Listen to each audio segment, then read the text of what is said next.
तुम्ही 100 अंड्यांसाठी विचारले 100 बरोबर. अंड्यांचे तर आता हे ऑटोमॅटिक, हे ऑटोमॅटिकच आहेत समोर जे आहेत. ह्या 2 मॉडेल आहेत ह्या 100 अंड्यांमध्ये. ही फायबर बॉडीमध्ये आहे, ती 7900ला येते 100 अंड्यांची. ही येते 8900ला. याच्यामध्ये फंक्शन वेगवेगळे आहेत, त्यामुळे किमतीत फरक आहे. 1000 रुपयाचा फरक आहे. हां, तर तो 1000 रुपयाचा फरक का आहे, तर याच्यामध्ये टेम्परेचर कंट्रोलर आहे, त्याचबरोबर ऑटोमॅटिक टर्निंग आहे, म्हणजे तुमची अंडी ऑटोमॅटिक फिरणार आहे, ऑटोमॅटिक रोटेशन होणार. दर 2 तासाला 2 मिनिटासाठी त्याच्यात प्रोग्राम केलेला आहे, त्यानुसार ते ऑटोमॅटिक टर्निंग होणार.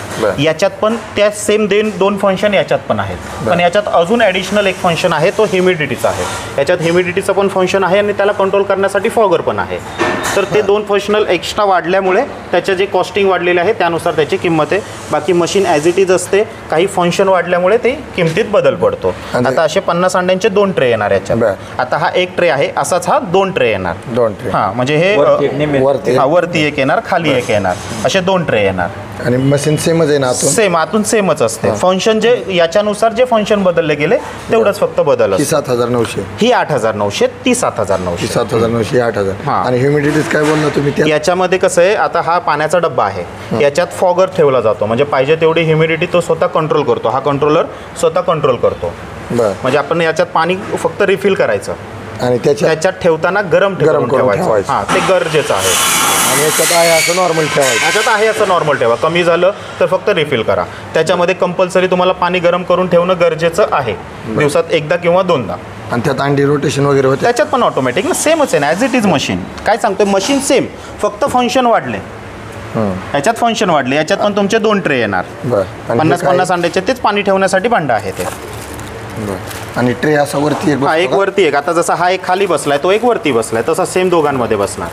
त्याची आम्हाला माहिती आहे की कशी अंडी वगैरे ठेवायची काय? सर, एका लाईनमध्ये अंडी ठेवायची डेमोसाठी. आता हे सगळं आहे ना, एका लाईनीमध्ये अंडी बसणार.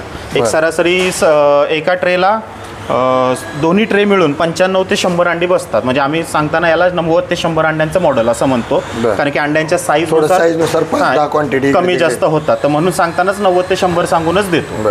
असं ह्याचं टेम्परेचर वगैरे आपल्याला सेट करावं लागतं? काही करायचं नाही. उलट प्रत्येक व्हिडिओला मी सांगत असतो, कुठलंही बटन दाबू नका, कुठलीही प्रकारची सेटिंग करू नका, कारण की इथून जेव्हा जे जातं ते पॅकिंग होऊन जाताना सगळ्या प्रकारच्या सेटिंग होऊनच जातात. तुमचं टेम्परेचरची सेटिंग होऊन जाणार, तुमची टर्निंगची सेटिंग होऊन जाणार, ह्युमिडिटीची सेटिंग होऊन जाणार, जे जे याच्यात टेम्परेचर ते सगळं त्याच्यात सेट करून करणार तुम्ही. पण कदाचित टेम्परेचर मिस्टेकने हल्लं तर त्याच्यासाठी माझ्या चॅनलला प्रत्येक याचं सेटिंग व्हिडिओ आहेत. ते तुम्हाला कधी गरज वाटली तर तुम्ही चॅनलला जाऊन पाहू शकता की बाबा कधी कोणाची काय सेटिंग करायची आहे. ऑलरेडी चॅनलला आहेत सगळ्यांचे सेटिंग्स.